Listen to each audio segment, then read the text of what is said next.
Peddi cinema ఒక గ్రామాన్ని, ఒక కుటుంబాన్ని ప్రేమించిన వ్యక్తుల మధ్య కథ సాగుతుంది. అలాగే ఇందులో క్రికెట్ మీద జరిగే సీన్లు చాలా బాగుంటాయి. ఆ క్రికెట్ మీద జరిగే విషయాలు చాలానే ఉంటాయి. ఈ కథ మొత్తం ఒక కొత్త స్టోరీలా ఉంటుంది. ఒక పల్లెటూరి గ్రామం, చాలా అందమైన చెట్లు, పంట పొలాల మధ్య మొదలవుతుంది.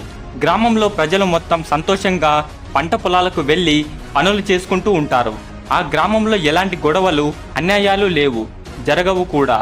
ఇలా మొత్తం చాలా అందంగా ఆ ఊరు ఉంటుంది. ఇది 1990వ సంవత్సరంలో జరిగిన కథ. ఆ గ్రామంలో అంతా బాగుంది, కానీ ఒక్క విషయంలో తప్ప. అదే ఏమిటంటే సర్పంచ్గా ఉన్న వ్యక్తి. ఆ వ్యక్తి వల్ల ఆ గ్రామం, పెద్ది జీవితం, పెద్ది చేసే పోరాటాలు ఇలా చాలానే ఉంటాయి. పెద్ది క్రికెట్ బ్యాట్ పట్టుకొని ఉంటాడు. పెద్ది ఆ మ్యాచ్లో చాలా బాగా ఆడుతుంటాడు. పెద్ది మనసులో ఇలా ఉంటుంది, ఈ మ్యాచ్ ఓడిపోతే మొత్తం నాన్న జీవితాన్ని, అమ్మ చెప్పిన మాటల్ని, ఈ గ్రామాన్ని కోల్పోవలసి వస్తుంది అని అనుకుంటాడు. ఇంతకీ పెద్ది జీవితంలో ఏం జరిగింది? పెద్ది ఆ మ్యాచ్ ఎందుకోసం ఆడతాడు? దానివల్ల మొత్తం గ్రామం ఎలా బాగవుతుంది?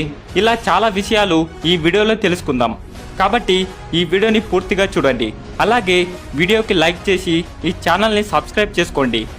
స్టోరీ నచ్చితే పెద్ది అని కామెంట్ చేయండి. ఈ స్టోరీ చాలా బాగుంది.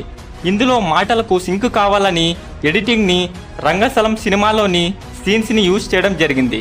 కాబట్టి పెద్ది మూవీ స్టోరీ మీకు నచ్చుతుందని అనుకుంటున్నా. ఇక లేట్ చేయకుండా వీడియోలోకి వెళ్ళిపోదాం. ఇది 1990వ సంవత్సరంలో జరిగే కథ.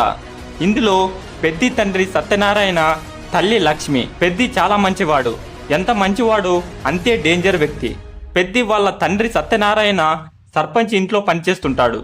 సర్పంచ్ దగ్గర పనిచేస్తూ ఊరిలో చాలా మంది దగ్గర సత్యనారాయణ అప్పులు చేసి ఉంటాడు. ఇలా సత్యనారాయణ తన జీవిత కాలం మొత్తం పనిచేసిన అప్పులు తీర్చలేడు. పెద్ది మాత్రం చాలా ఎంజాయ్ చేస్తూ ఊరిలో వాళ్లతో తిరుగుతూ ఉంటాడు.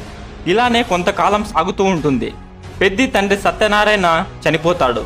అప్పటి నుంచి పెద్ది మనసులో ఇలా అనుకుంటాడు, నా తండ్రి వల్ల మా అమ్మ ఏడుస్తుంది. ఇలాంటిది మళ్ళీ మా అమ్మకు జరగనివ్వను. మళ్ళీ అమ్మ కంట్లో నీళ్లు రానివ్వకుండా చేయాలని పెద్ది అనుకుంటాడు.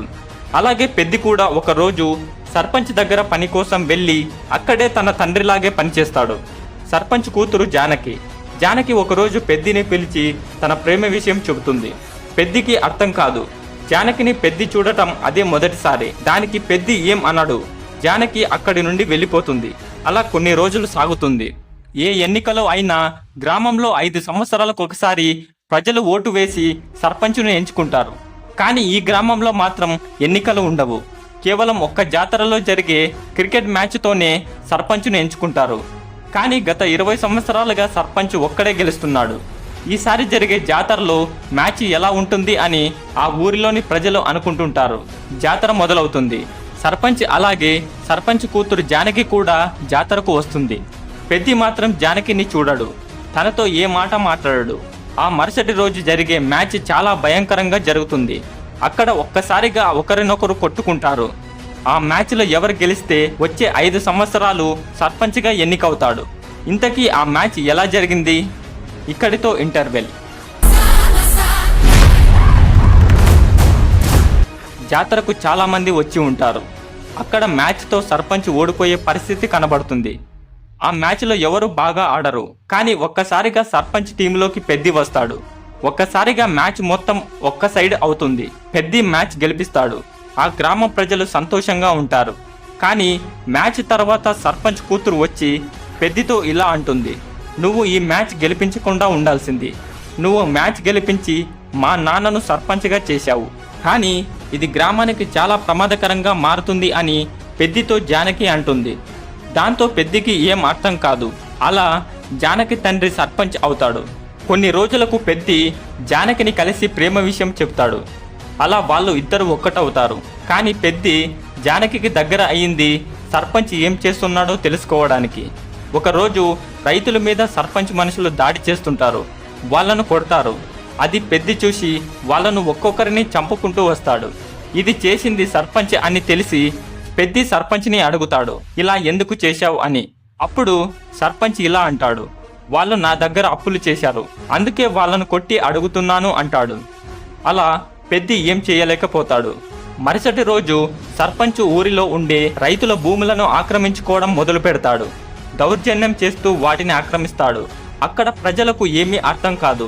వాళ్ళ భూములను లాక్కొని వాటిని తన భూములుగా మార్చుకుంటాడు. పెద్ది జానకితో కలిసి మాట్లాడుతూ జానకి ఇలా అంటుంది, నీకు ముందుగానే చెప్పా ఇది ప్రమాదకరంగా మారవచ్చు అని. ఇదంతా చేసింది, ప్రజల మీద దౌర్జన్యం చేసింది కేవలం మీ నాన్న సత్యనారాయణ వల్ల అని జానకి అంటుంది.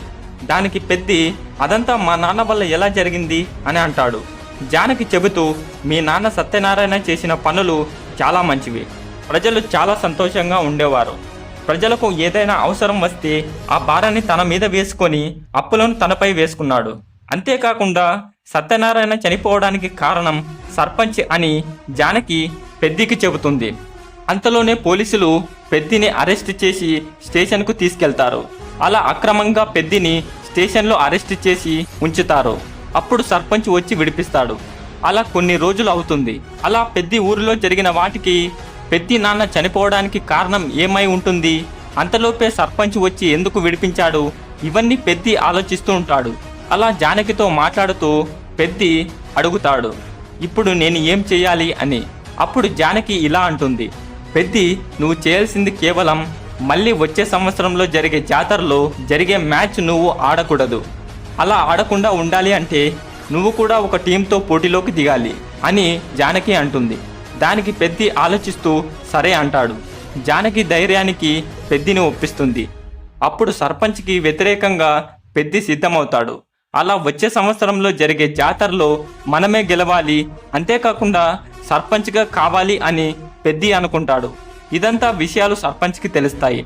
అప్పుడు పెద్దిని చంపేయాలని మనుషులను రాత్రి సమయంలో పంపిస్తారు. కానీ పెద్ది వాళ్ళను కొట్టి తప్పించుకుంటాడు. ఇది ముందుగానే జానకి పెద్దికి చెప్పి ఉంటుంది. సర్పంచ్ అలా కొన్ని రోజులకు జానకికి పెళ్లి చేయాలని అనుకుంటాడు. పెళ్లి పనులు మొదలవుతాయి. పెద్దికి విషయం తెలిసి సర్పంచ్ దగ్గరికి వెళ్ళి అడుగుతాడు, నేను జానకిని ఇష్టపడుతున్నాను, నేను పెళ్లి చేసుకుంటా అని అంటాడు. దానికి సర్పంచ్ ఒప్పుకుంటాడు.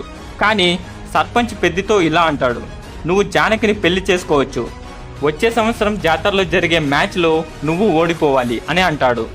అప్పుడు పెద్ది జానకిని చూస్తూ ఉండిపోతాడు. సరే నేను మ్యాచ్లో ఓడిపోతాను అని అంటాడు. పెద్దికి చాలా ఆలోచనలు వస్తాయి. ఒక పక్క ఊరిలో జరిగే అన్యాయాలు, అంతేకాకుండా తండ్రిని ఎందుకు చంపాడని అసలు కారణం తెలియదు. ఒక పక్క జానకి, ఒక పక్క ఊరి ప్రజల మధ్య మ్యాచ్ జరుగుతుంది. ఆ జాతర వచ్చేసింది. పెద్ది సిద్ధంగా ఉన్నాడు. సర్పంచ్ టీం అలాగే పెద్ది టీం మ్యాచ్ జరుగుతుంది. మొదట బ్యాటింగ్ సర్పంచ్ టీం చేసి 147 పరుగులు చేస్తుంది.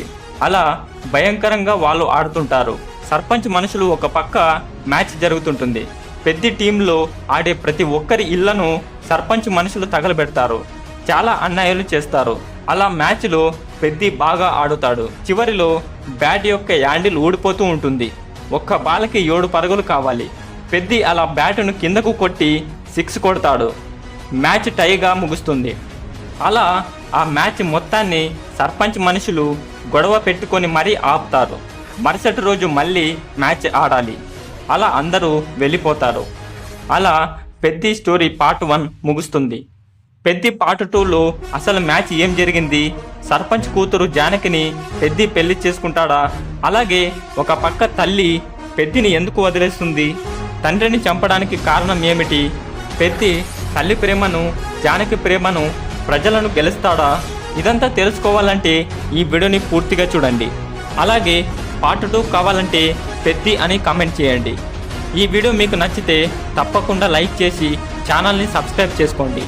ఇలాంటి మరెన్నో స్టోరీస్ చూడాలంటే ఛానల్లో ఉన్నాయి, వెళ్ళి చూడండి. Thank you for watching.